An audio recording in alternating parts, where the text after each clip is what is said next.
Here we go on. From in the 70s, gunmen lease Kingston. From West Kingston straight to East Kingston. Work for PMP and Labour Right, the Beast Kingston. 1980, there wasn't no peace Kingston. Mama ban her belly and say, please Kingston, the amount of blood where you're running on your street Kingston. Politics selection come deceive Kingston. And when them shoot Bob Marley, Rasta grieve Kingston. The city full of murderers and thief Kingston could not control by your soldiers nor police Kingston. So you hand it to Dodos and Zeeks Kingston. I saw the Valley Matches Lane sign peace Kingston. Mad now get no more body for free Kingston. Meet no keep said the dan them breach Kingston.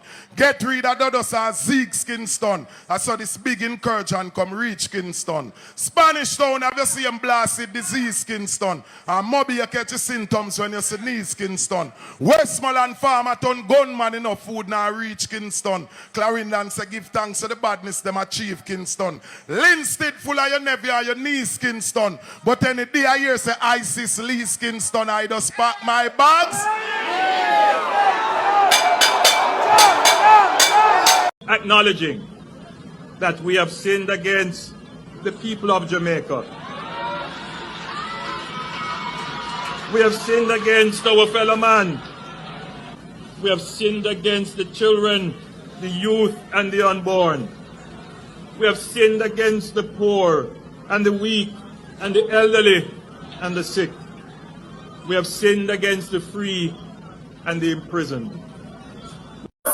Drink and smoke if you feel like. Fuck them girl if you feel like. But some shot. You. Me? I am counting on you to put the new national party back. But where?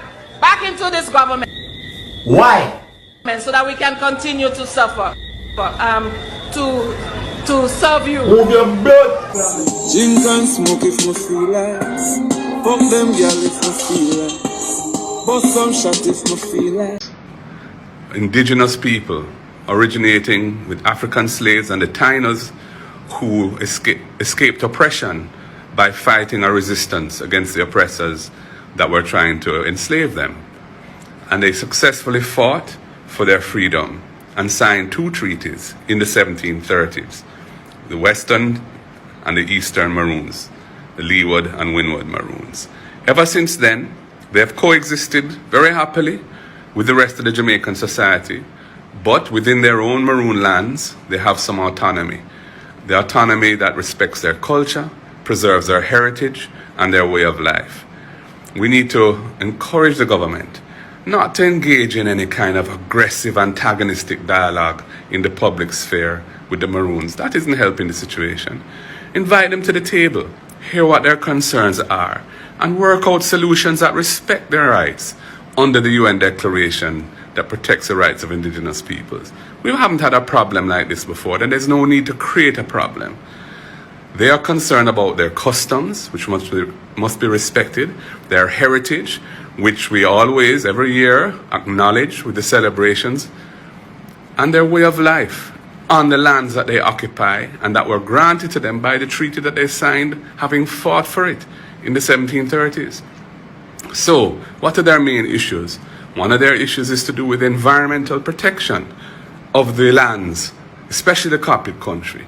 They're very concerned about infringement by multinationals coming in there to mine in a very ecologically sensitive area that we all rely on as the main source of water for much of Jamaica. So, because the government of Jamaica, they are not helping the people. They are helping themselves. It's a serious problem with Jamaica. And the people of Jamaica are some masquerade. Them have something named safe seat. Tivoli Garden will never turn PMP. Jungle will never turn JLP. So how we are going to get away from PMP and JLP? Jamaican people are idiots when it comes to politics. Them like them friend and who them mother and them papa and them granny did vote for. Tradition politics them a vote for. Me vote for Jamaica. I'm in love, freedom, and happiness and goodness. Me not like PMP, me not like GLP, me like Jamaica. Prime Minister. But before we go any further, Mr. Prime Minister, people call you bro God, but I'm going to call you hombre. I hope you don't think it's disrespectful that a man with a title as big as yours is being referred to as hombre by a little YouTuber. After all, if you accept the title of bro god, you should accept the title of hombre, because they both originate from the same place. The two of them are street culture. The two of them are street dog. So, since they can claim bro god, you shouldn't have a problem with hombre. After all, as it relates to you, hombre is actually closer to home. So, hombre. You mentioned, say, people that talk about the bad things then. You use some very powerful words, People that tear down Jamaica. Tear down Jamaica. Let me ask you a question, Mr. Prime Minister. Before you became Prime Minister, when you were campaigning, were you walking around Jamaica talking about the good things then? When you were in opposition and you wanted to get into power, when you said you walked down how much clocks all across Jamaica on your missions, were you walking around telling the Jamaican people about the good things then? When you were knocking on people's doorstep, when you were doing your rallies, were you telling the Jamaican people about the positives? Were you saying the current government did some positives so we could focus on that? Did you say that, hombre? You didn't say that. You were talking about the issues that people are concerned with. Now that you're Prime Minister and other people are talking about the issues that they're concerned with, you want to hear about the good things then? I'm sorry, Prime Minister Ding Dong. Are you upset that people are holding you accountable for your own words? Are you troubled that people, especially over here, continue to point out your farcical statements about making Jamaicans got in bed with door open? Mr. Prime Minister, hombre, Spanish Town, the thing there. You know how ugly Spain Town can get. You are not a product of Jamaica's elite. You come from a working class background. You know what ordinary Jamaicans deal with on a day-to-day basis. When you were a young youth in Spanish Town coming up, were you and your peers walking around talking about the good things then? Or were you looking around saying, this not right, that not right, and this need to be fixed right now? You see, Mr. Prime Minister, I've heard all about your time coming up. Congrats, well done. I mean that sincerely. However, I trust and hope that you have not forgotten what it's like to be an ordinary Jamaican in the streets.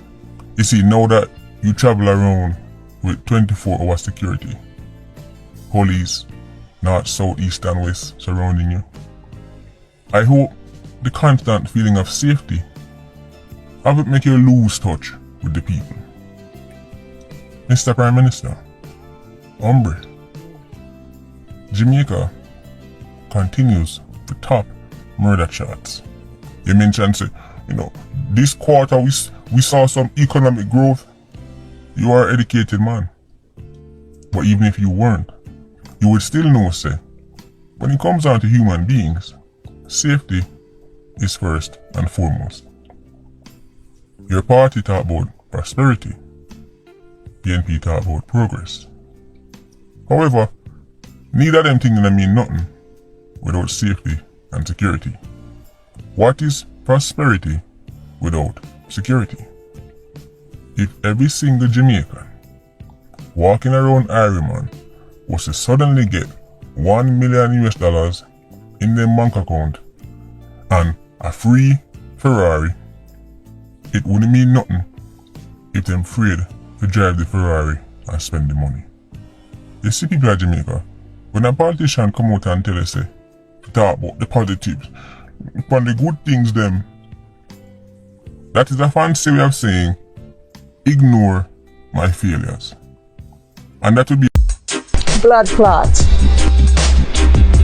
bomber clot, Rascal. Lady, no tell me no bad word, come never tell her none. It no mean nothing. Back in the day during slavery, women used to wear padded drawers when she has her period.